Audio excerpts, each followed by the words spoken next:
Assalamualaikum warahmatullahi wabarakatuh. Jumpa kembali bersama channel kami Adi Reaction Official. Apa kabar teman-teman semua? Semoga teman-teman hingga saat ini masih diberikan kesehatan oleh Allah Subhanahu wa Ta'ala dimanapun teman-teman berada.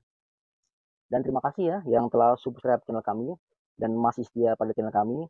Semoga mampu membuat semangat kami dalam menampilkan konten-konten yang bermanfaat. Terima kasih teman-teman ya.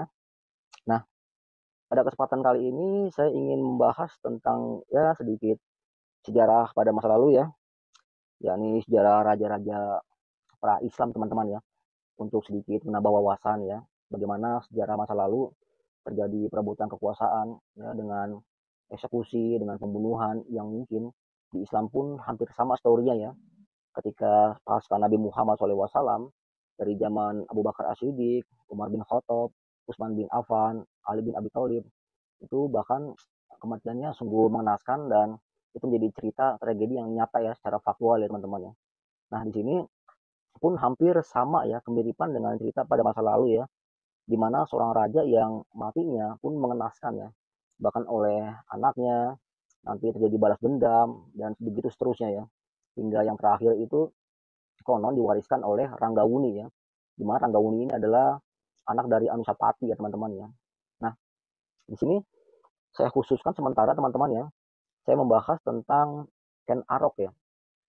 Mungkin teman-teman sudah tidak asing ya dengan namanya Ken Arok, penguasa Singosari ya pada masa lalu, di mana beliau adalah penguasa Singosari ya, atau Raja Singosari pertama ya, yang mengubah nama dari wilayah Tumapel ya, atau wilayah Kadiri ya, yang dikalahkan menjadi nama baru yakni Singosari, yang terkenal dengan Kerajaan Singosari.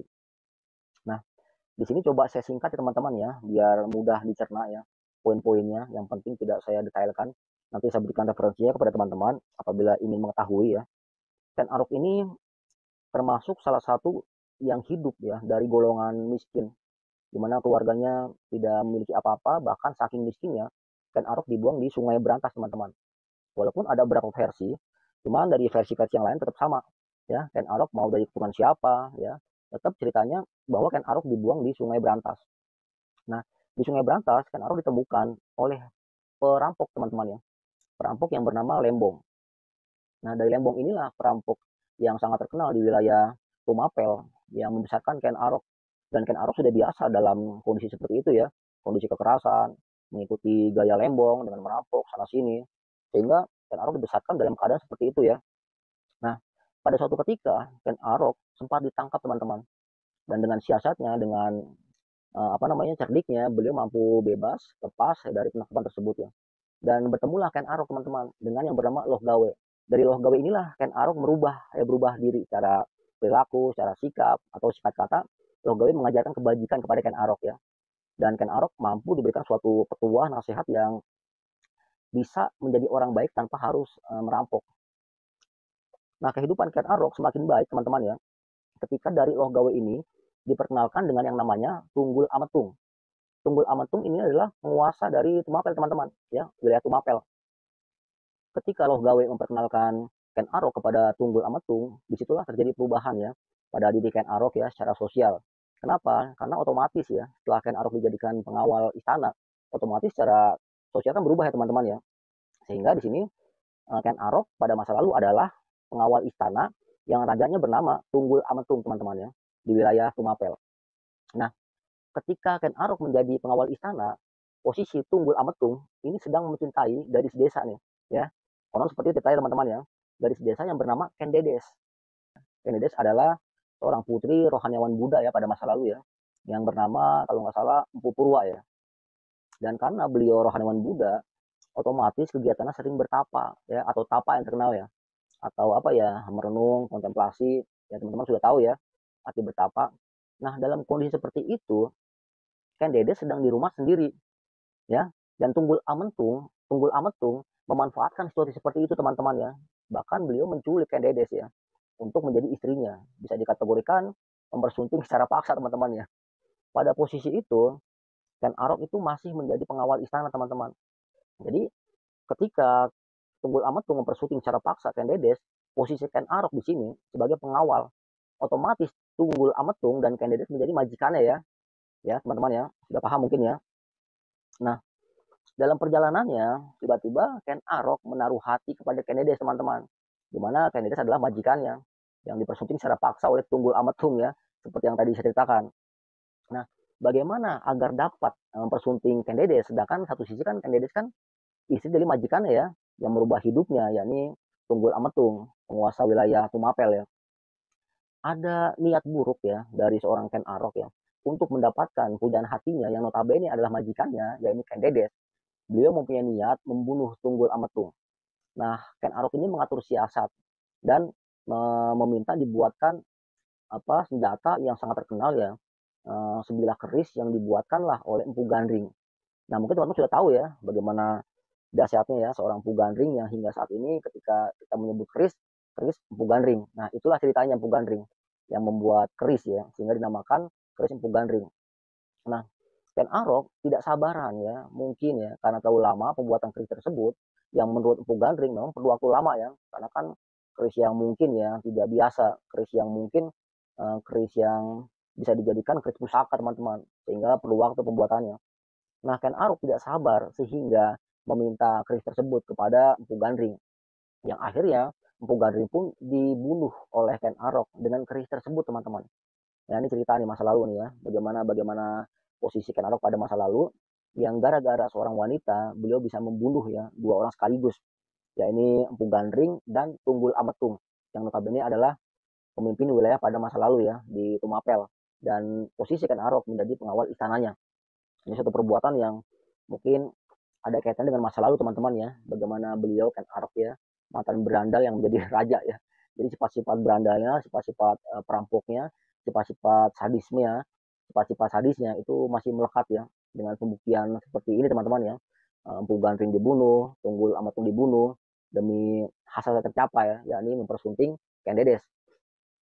Memang Ken Arok berhasil membunuh Tunggul Ametung ya dengan keris Empu Gandring. Dipersuntinglah Ken Dedes. Namun istri dari Ken Arok tidak hanya Ken Dedes teman-teman. Ya, beliau pun ada istri yang bernama Ken Umang. Ya, dari Ken Dedes mempunyai 4 anak, dari Ken Umang pun memiliki 4 anak teman-teman. Nah, saya tarik lagi ya. Tadi kan Ken Arok kan ketika membunuh Tunggul Ametung ya, sebelum mempersunting Ken Dedes memiliki putra laki-laki dari Tunggul Ametung ya, yang bernama Anusapati teman-teman. Nah, Anusapati inilah yang membunuh Ken Arok setelahnya ya. Dari Tunggul Ametung dan Ken Dedes lahirlah seorang putra yang bernama Anusapati. Dari Anusapati inilah teman-teman ya, dilakukan suatu balas dendam terhadap Ken Arok. Nah, setelah Ken Arok membunuh Tunggul Ametung ya teman-teman ya, otomatis Ken Arok menjadi adipati di wilayah Tumapel. Nah, pada saat yang bersamaan, Ken Arok pun menikahi Ken Dedes, yakni mantan dari istri Tunggul Ametung ya. Namun, dari pernikahannya dengan Tunggul Ametung dengan Ken Dedes, beliau sudah memiliki anak yang bernama Anusapati. Ya teman-teman ya. Jadi Tunggul Ametung adalah penguasa Tumapel yang menikah dengan Ken Dedes, memiliki anak yang bernama Anusapati.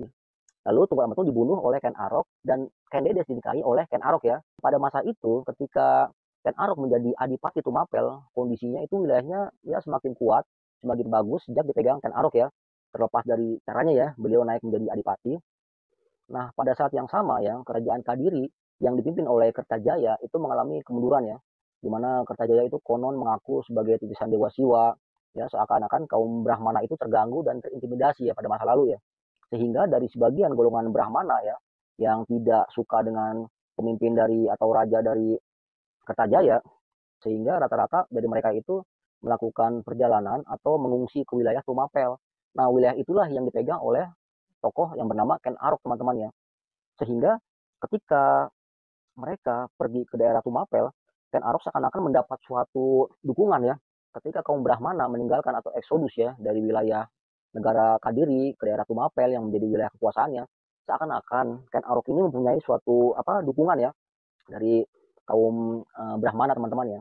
Sehingga ketika dapat dukungan seperti itu, yang merasa terintimidasi, yang merasa terdolimi karena dari Raja Kertajaya mengaku Tisan Dewa Siwa, pada tahun 1222 teman-teman ya, Ken Arok mampu mengalahkan Pangeran Kertajaya dari Kadiri yang dibantu atau didukung oleh golongan Brahmana. Ken Arok adalah Raja Singosari pertama ya, dan akhirnya dibunuh oleh anak tirinya bernama Anusapati. Anusapati ini adalah anak dari Tunggul Ametung dan Ken Dedes teman-teman ya, di mana Ken Dedes pada masa lalu kan yang dipersunting oleh Tunggul Ametung. Nah, Ken Arok pada posisi dulu ya pada saat itu masih menjadi pengawal istana ya. Kemudian menaruh hati kepada Ken Dedes, dibunuhlah Tunggul Ametung. Namun sebelum dibunuh, Tunggul Ametung dan Ken Dedes telah memiliki putra yang bernama Anusapati. Nah, singkat kata, Ken Arok tinggal bersama Anusapati sebagai anak tirinya, yang kemudian mengetahui bahwa ayah kandungnya dibunuh oleh ayah tirinya, yakni Ken Arok. Terjadilah balas dendam yang dilakukan oleh Anusapati, sehingga Ken Arok pun ditikam dengan keris yang dibuatnya. Nah, teman-teman, Anusapati menjadi raja kedua dari Singosari ya pada masa lalu, yang beliau pun membunuh pelayannya. Kenapa? Karena pelayannya ini membantu Anusapati dalam membunuh Ken Arok, teman-teman. Akhirnya dibunuhlah pelayan tersebut, Anusapati, dengan tangan sendiri dengan memakai keris empu gandring ya. Yang dulu waktu pembuatannya ketika sang empu dibunuh, beliau mengutuk dan mengatakan bahwa keris ini akan membunuh 7 nyawa dengan memakai keris empu gandring ya. Apakah Anusapati selesai sampai di situ, teman-teman ya? Ternyata tidak. Cerita terus berlanjut, bahkan historinya hampir sama ya, ceritanya seperti pada awalnya. Bagaimana ketika Anusapati membunuh Ken Arok dan Ken Arok membunuh Tunggul Ametung. Nah, sekarang Anusapati sebagai anak dari Tunggul Ametung, beliau mempunyai saudara tiri ya, yakni Tohjaya atau Panji Tohjaya. Nah, Panji Tohjaya ya ini anak Ken Arok dari istri Ken Umang, bukan Ken Dedes ya teman-teman ya. Jadi dari Ken Arok ini punya istri yang pertama Ken Dedes dengan memiliki 4 anak. Nah, beliau menikah lagi dengan Ken Umang yang memiliki 4 anak juga, teman-teman. Nah, Tohjaya salah satu dari anak Ken Umang, teman-teman, yang membalaskan dendam ayahnya ya yang dibunuh oleh Anusapati. Kemudian Anusapati dibunuh oleh Tohjaya, teman-teman ya. Sehingga Tohjaya menjadi raja Singosari ketiga. Nah, otomatis di sini tidak selesai sampai di situ, teman-teman. Masih ada pertumpahan darah lagi atau dendam pada masa lalu. Nah, Anusapati itu memiliki anak yang bernama Ranggawuni. Mungkin teman-teman sudah tahu ya, bagaimana Ranggawuni di kolosal film-film dibuat ya, dengan cerita masa lalu ya. Nah, ini saya membacakan literasi secara ini ya, secara akademis ya teman-teman ya, sehingga apabila ada kesamaan atau perbedaan, ya teman-teman bisa mencari literasi yang memungkinkan atau lebih mendukung ya dari kebenaran. Nah, Ranggawuni ini membalaskan dendam ya terhadap ayahnya yang dibunuh ya, Anusapati. Di mana di sini Tohjaya yang konon dikudeta ya. Nah, Ranggawuni ini tidak berjalan sendiri ya teman-teman ya, atau tidak bergerak sendiri. Beliau dibantu oleh Mahisa Cempaka. Nah, Mahisa Cempaka ini anak dari Mahisa Wongatelang, teman-teman ya. Inilah baru anak dari Ken Dedes, dari Ken Arok. Kalau Mahisa Cempaka itu cucu ya dari Ken Arok dan Ken Dedes, teman-teman ya. Sehingga Ranggawuni dan Mahisa Cempaka itu menjadi penguasa Singosari setelah mengkudeta Tohjaya. Sehingga di sini keadaan Singosari menjadi stabil. Kenapa? Karena ada dua klan yang menjadi satu ya, satu klan dari jalur Tunggul Ametung dengan Ken Dedes, satu lagi dari Ken Arok dengan Ken Dedes ya, yang bernama Mahisa Cempaka, teman-teman ya. Nah, pada saat Ranggawuni dan Mahisa Cempaka menjadi pemimpin pada masa lalu ya di Singosari, itu kondisi Singosari lebih stabil ya dari sebelumnya. Di mana sebelumnya banyak pemusuhan atau dendam kesumat ya, yang akhirnya saling bunuh-membunuh. Dan di tangan Ranggawuni dan Mahisa Cempaka, ini kondisinya lebih stabil ya, konon menurut sejarah ya. Ini kan teman-teman ya, apabila teman-teman ingin lebih detail mengenai sejarah Raja Jawa, saya berikan referensi di tulisan Supratikno Raharjo, Peradaban Jawa dari Mataram kuno sampai Majapahit akhir. Atau teman-teman bisa juga membaca buku karya Teguh Pandi ya teman-teman ya, kitab sejarah lengkap Majapahit. Bagaimana kerajaan Majapahit pada masa lalu ya. Sebelum ada Majapahit, ada yang namanya kerajaan Singosari, teman-teman ya. Dan Singosari sebelum berganti nama menjadi Singosari, itu adalah kerajaan Kadiri ya, yang dipimpin oleh seorang raja Kertajaya yang dikalahkan oleh Ken Arok pada masa lalu dan diambil alih wilayah kekuasaannya lalu diganti nama menjadi Singosari dari awalnya kerajaan Kadiri, teman-teman ya. Apabila ada referensi yang kurang berkenan atau kurang lengkap, saya mohon maaf. Nanti akan saya buat part 2 ya setelah Kertanegara ya. Kurang lebih saya mohon maaf. Jumpa kembali pada channel kami berikutnya. Assalamualaikum warahmatullahi wabarakatuh.